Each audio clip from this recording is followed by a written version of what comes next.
नमस्कार. आज बघा मी तुम्हाला इथे केळ्याचा केक बनवून दाखवणार आहे. त्यासाठी बघा इथे मी पिकलेली केळी घेतलेली आहेत. इथे बघा ही पिकलेली केळीच घ्यायची. ही बघा एवढी पिकलेली केळी, कारण आता कसं सध्या उन्हाळा आहे ना, तर केळी कशी आपली पिकतात आणि मग तशीच राहतात ती केळी. मग आपण त्यापासून आता काय बनवायचं, तर मुलांसाठी आपण आता मी केक बनवत आहे. हे बघा, हे पहा, आपण केळ्याचं साल काढून घेऊया.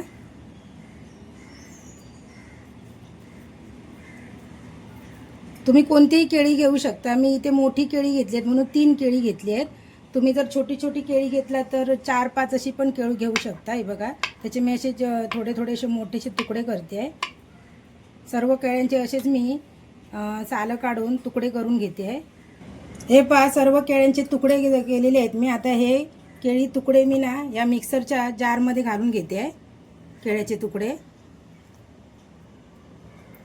आता त्याच जारमध्ये मी बघा इथे पाववाटी मी साखर घेतली आहे. तुम्ही तुमच्या गोडीनुसार साखर घेऊ शकता.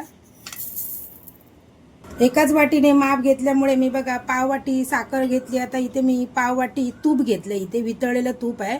तुम्ही इथे तेल किंवा बटर पण वापरू शकता. मी इथे तूप घेतलेलं आहे पाववाटी.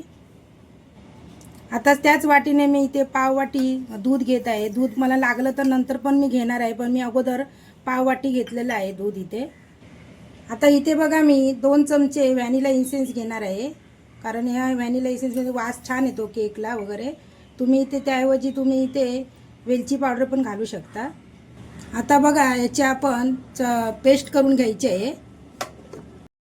मिश्रण आपलं तयार झालेलं आहे मिक्सरमध्ये. हे बघा, आता हे मिश्रण आपण ह्या एका बाउलमध्ये काढून घेऊया.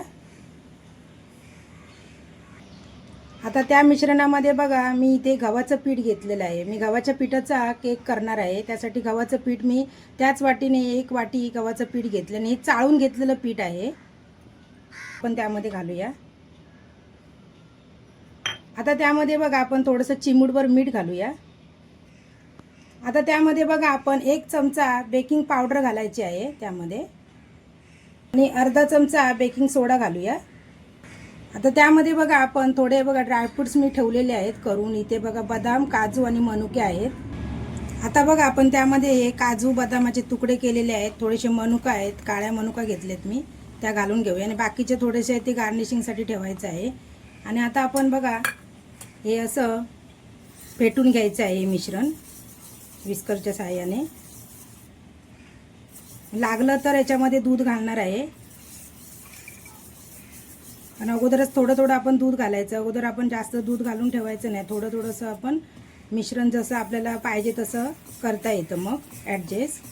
त्यामुळे आपण अगोदरच थोडं थोडंच असं, हे बघा लगेच असं मिक्स झालेलं आहे चांगलं. हे पहा मिश्रण इथे फेटेपर्यंत. इथे बघा मी कढईमध्ये करणार आहे केक, त्यामुळे कढई बघा इथे मी प्रीहीट करायला ठेवली आहे. त्यामध्ये बघा मीठ घातलं आहे आणि प्रीहीट करत ठेवली आहे. 5 मिनटं आपण प्रीहीट करत ठेवायची आहे. हे पहा मिश्रण थोडंसं असं मला घट्ट वाटतं आहे, त्यामुळे बघा इथे मी दूध ठेवलं होतं, ते मी दूध टाकते त्यामध्ये. मग कारण कसं मी पूर्ण आता अर्धी वाटी मी दूध घेतलेलं आहे. मगाशी मी पाववाटी घेतलेलं ना, आता हे पाववाटी मिळून सर्व दूध मी अर्धा वाटी घेतलेलं आहे. म्हणजे हा मला केक बनवण्यासाठी अर्धा वाटी दूध लागलेलं आहे. पहा आपलं मिश्रण एकदम परफेक्ट झालेलं आहे. बघू शकता तुम्ही, एकदम परफेक्ट मिश्रण झालेलं आहे. इथे बघा आम्ही केक टीन घेतलं आहे, त्याला मी बघा इथे तुपाने ग्रीस करते. पूर्ण असं ग्रीस करायचं आहे बघा. आणि इथे बघा तेवढ्याच मापाचा मी इथे पेपर घेतला आहे. मी इथे बघा बटर पेपर, त्या बटर पेपर मी आतमध्ये घालून त्यालाही थोडंसं असं ग्रीस करणार आहे तुपाने. आता हे मिश्रण आपण या केक टीनमध्ये घालून घेऊया.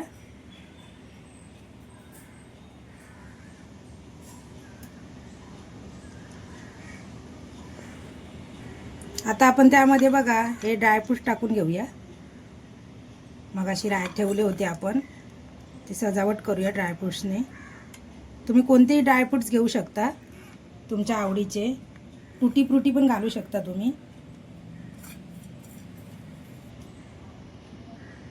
आता आपण असं बघा भांडं असं टॅप करून आपण हे प्रीहीट केलेल्या कढईमध्ये टाकायचं आहे. त्या अगोदर आपण बघा इथे डिश ठेवायची आहे. मी इथे स्टीलची डिश ठेवली आहे. तुम्ही इथे कुकरचं स्टँड पण ठेवू शकता.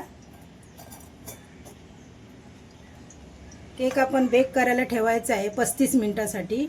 वरती आपण एखादी अशी डिश ठेवायची आहे आणि स्लो ठेवायचा आहे गॅस कुठेही फास्ट करायचं नाही आपण. 35 मिनिटानंतर आपण बघायचं आहे. आपला केक बेक झाला का आपण बघूया. खूप छान असा मस्त केक झाला आहे बघा. आपण आता बघूया. मी सुरी खुपसून बघते आतमध्ये केक आपला व्यवस्थित शिजला आहे काय तो. हे पहा आपला केक शिजलेला आहे बघा. कुठे लागला नाही आहे केक, म्हणजे शिजला आहे आपला केक.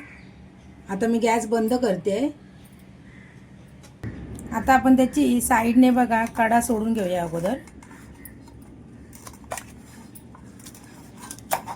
आपला बनाना आणि गव्हाच्या पिठाचा केक तयार झालेला आहे बघा. पौष्टिक असा मी केक तयार केलेला. लहानांपासून मोठ्यांपर्यंत कोणीही खाऊ शकेल असा पौष्टिक केक झालेला आहे आपला. बघू शकता तुम्ही. आपण केक कट करूया.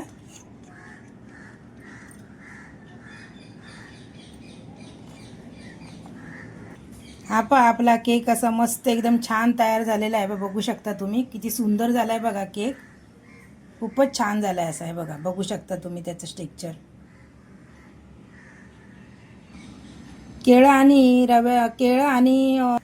केळं आणि गव्हाच्या पिठाचा केक तुम्हाला कसा, ही रेसिपी तुम्हाला कशी वाटली ते मला एकदा तुम्ही नक्की कमेंट्स करून सांगू शकता. आहे बघा खूप सुंदर असा झालेला आहे केक. बघू शकता तुम्ही.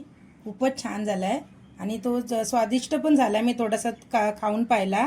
खूप छान झालेला आहे. रेसिपी आवडली असेल लाईक शेअर अँड सबस्क्राईब.